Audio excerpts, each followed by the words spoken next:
Hi, this is Steve White for the East Ramapo Concerned Citizens, and I'm here to show you how to use our internet phone bank. So what I'm going to do, I'm going to turn the camera around to the screen and give you a look at what our phone bank web page looks like.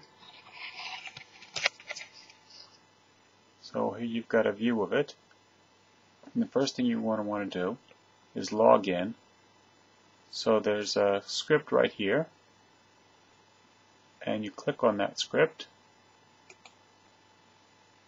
It's going to bring you up to this. Now, here, this is me. I'm already registered. You may need to register, so let's do that. You click the register button. It'll bring you to a new page where you get to pick out your username. Let's call ourselves test for this situation. Well, I have one in there, testy tester. And I want you to put in an email address and your name, and then you'll register. Once you're registered, you'll have a username and password. So let's go back to the login screen. I've set my computer up to remember my password. You can do it any other way you like. I'll log in.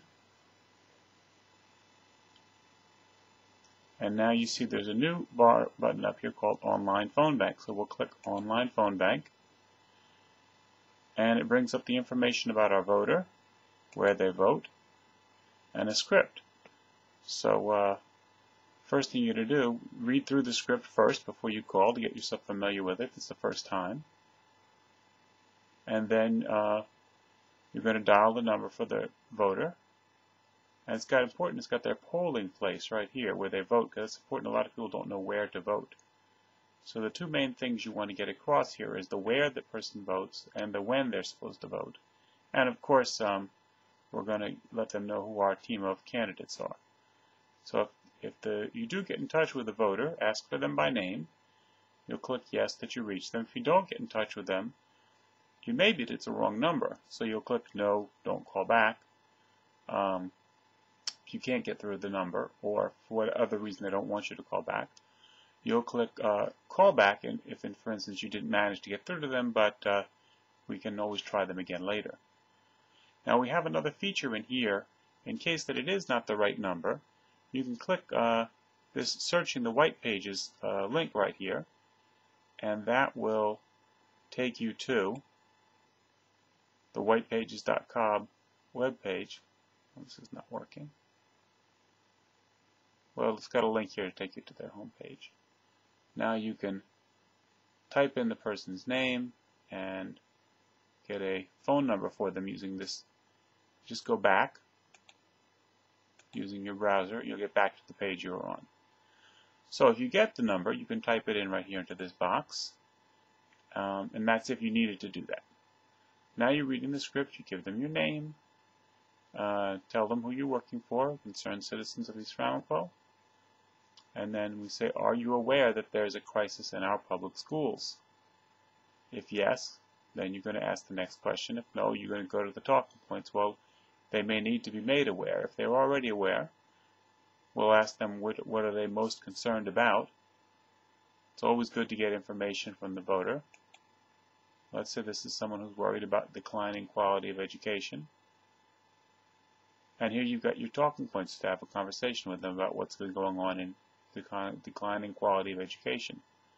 Or if they had said rising property taxes, we would click there. And here, number 2, we're talking about the problems for the taxpayer, and another button for the homeowner. So if they give you one of these answers, you'll have a conversation point down below, a short conversation point. And then we want to try as soon as possible to get right to the point of telling them the date of the election. We can fix these problems by voting on May 15th. And our candidates' names, Vasquez, Rivera, and Thompson. A good idea to go to our webpage, www.ccoer.com. That's C for Concerned Citizens of East Ramapo, CCOER. And familiarize yourself with who these 3 wonderful people are. So now, it's very important to ask, can we count on your vote on May 15th? What we found is that you don't get anything without asking. So if you ask, the person will, then there's a good likelihood that, a better likelihood if they say yes here, that they'll actually go out and vote.